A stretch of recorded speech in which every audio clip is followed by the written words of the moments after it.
The broadcast is now starting. All attendees are in listen-only mode.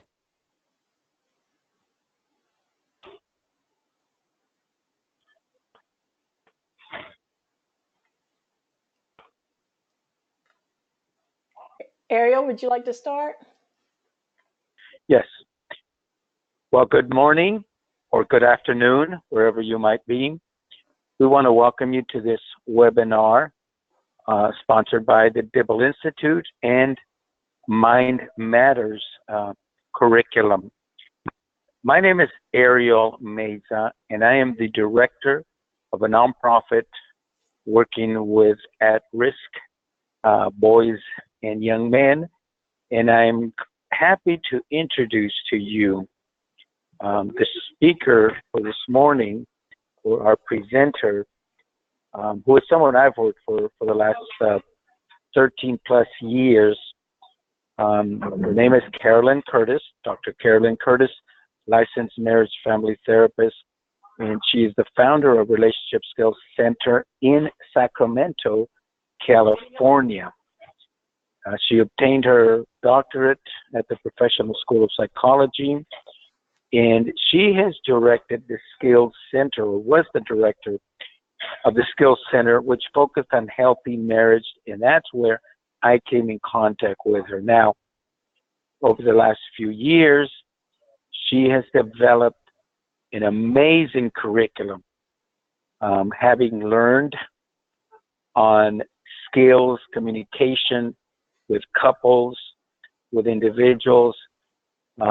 She has taken some of the material, the research that she has taught for the last 30 plus years, and created a curriculum based on partly her journey as a cancer survivor in studying the mind and mental health and the trauma, especially with children and youth. And so we have been in conversations on how important this is. In California, I work with high school students, at-risk communities, and I want you to hear the presentation that she has on the curriculum Mind Matters, which is so important in today's world. In California, I'm at a conference right now in Long Beach. In California, almost 50% of our K through 12 are Hispanic, many of our students coming from poverty. So I believe this curriculum is so critically important to have in our communities.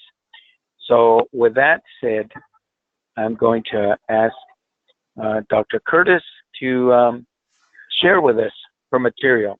And then we will have some information of the upcoming training that is coming up in September. Dr. Curtis? Well, thank you so much, Ariel, for that kind introduction and our wonderful friendship over the years. And I want to start with reminding people, and it's something we all know, that bad things happen to good people. Next slide. And so we know that when these things happen to our children and to us, that it impacts the growth, success in all area of our lives. Next.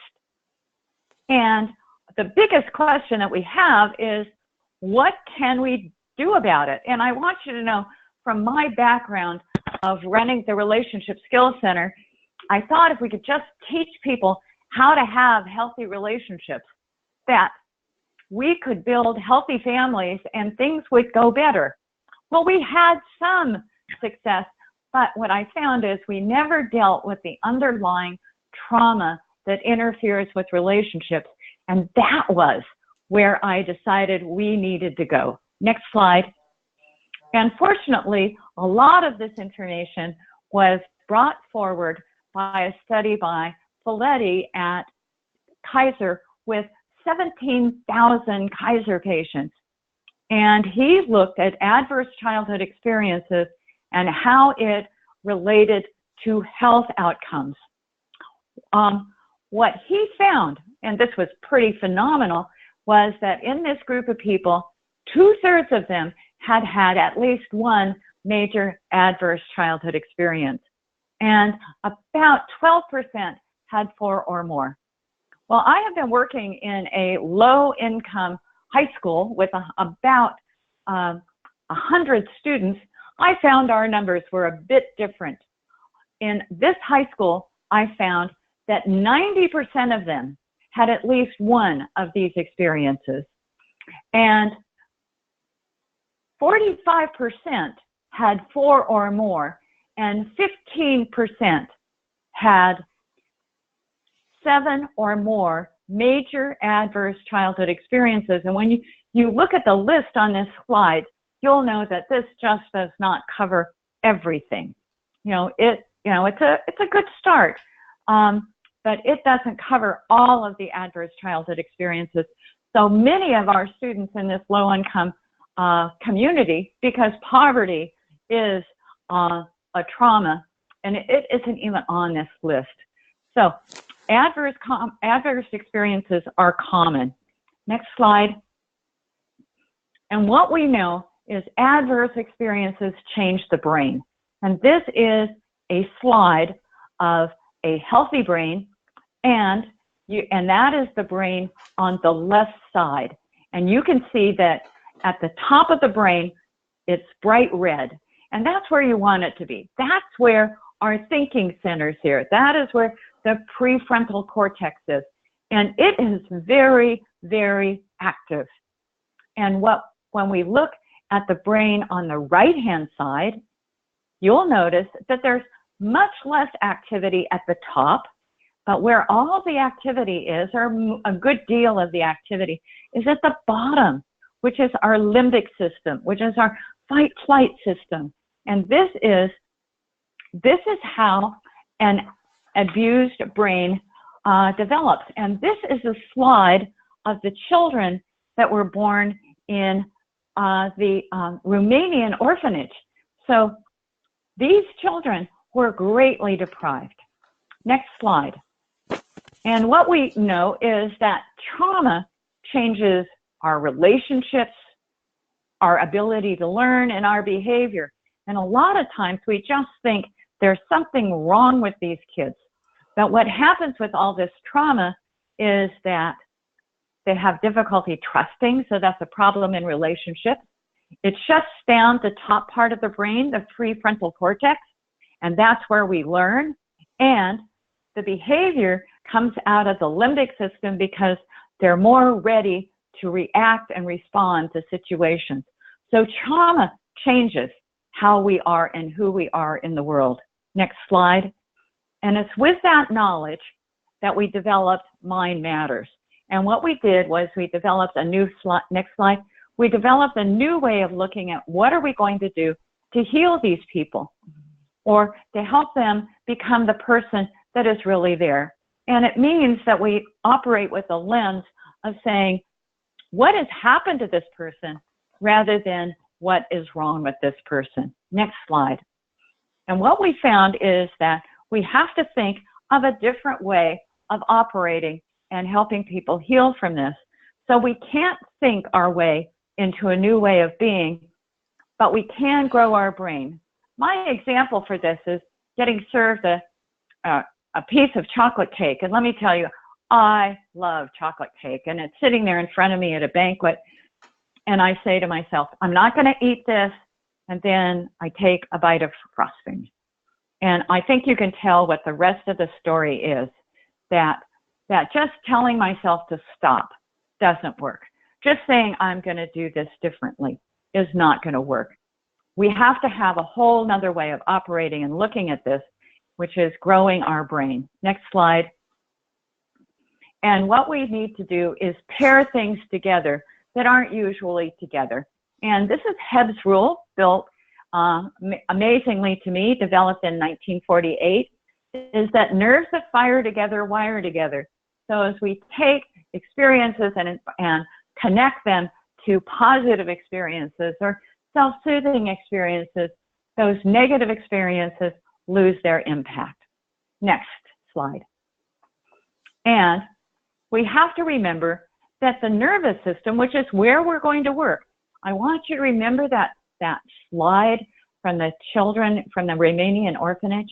We have to work from the bottom up of the brain. We have to work from the limbic system up rather than from the top down, because the prefrontal cortex has been turned off. So as we think about this, we need to remember that our nervous system does not speak English or Spanish or Farsi, whatever language. It doesn't speak that, but what it does do is it sends signals and sensations to the brain center.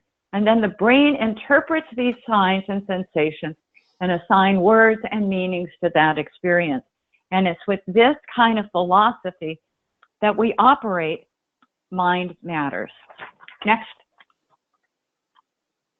So what we're going to do is look at various skills to overcome adverse childhood experiences, starting with self-soothing, developing and observing self, relationships, self-care, intentionality, and dealing with our hijacked brain.